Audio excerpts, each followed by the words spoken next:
అగో మెడల దండలేసుకొని వంట మీద కూసున్న గీనను చూసి లగ్గం చేసుకునే పిల్లగాడు కావచ్చు, గందుకే అందరు కలిసి గీనను ఊరేగింపుగా మండపానికి దోల్కబోతున్నారని అనుకునేరు. కాదుల్లో అసలు ముచ్చటేందంటే రాజస్థాన్లున్న బన్స్వారా అనే జాగలకెంచి రాజకుమార్ అనే గీన ఎంపీగా గెలిచిండాట.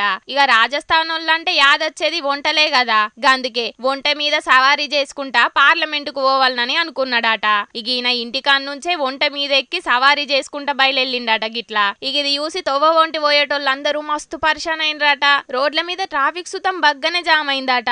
ఇక ముచ్చట తెలుసుకున్న పోలీసోళ్ళు ఎంబటే ఆడికి ఉరికచ్చి, సారు మీకు మీ రాష్ట్రం మీద ఉన్న పాయిరం మంచిగానే ఉన్నది గాని మీరు గీ వంట మీద పార్లమెంటుకు పోవాలంటే ఎన్ని గంటలు కావాలి? ఇక ఇప్పటికే రోడ్డు మీద మస్తుగా ట్రాఫిక్ జామ్ అయిందని ఆపే వరకు మస్తు నారాజు అయిందట. గీన పచారాలే చిత్రంగా చేసిండ్రనుకుంటే ఆఖరుకు పార్లమెంటుకు ఓనికి సుతం చిత్రకథలే పడుతున్నారు కొందరు లీడర్లని అనబట్టిండ్రు ఈ వీడియోలు చూసినోళ్ళు. అయినా మాది సైకిల్ గుర్తని సైకిల్ మీద పోవుడు, వంటలున్న రాష్ట్రం మాదని వంటల మీద పోవుడు మీదనే దృష్టి పెట్టుడు కాదు లీడర్లు. జరంతా మీ మీద నమ్మకం పెట్టుకొని గెలిపించిన పబ్లిక్ తిప్పల గురించి కూడా పార్లమెంట్ లో ఓట్లాడాలే అని అనబట్టిండ్రు ఈ ముచ్చటెరకైన పబ్లిక్.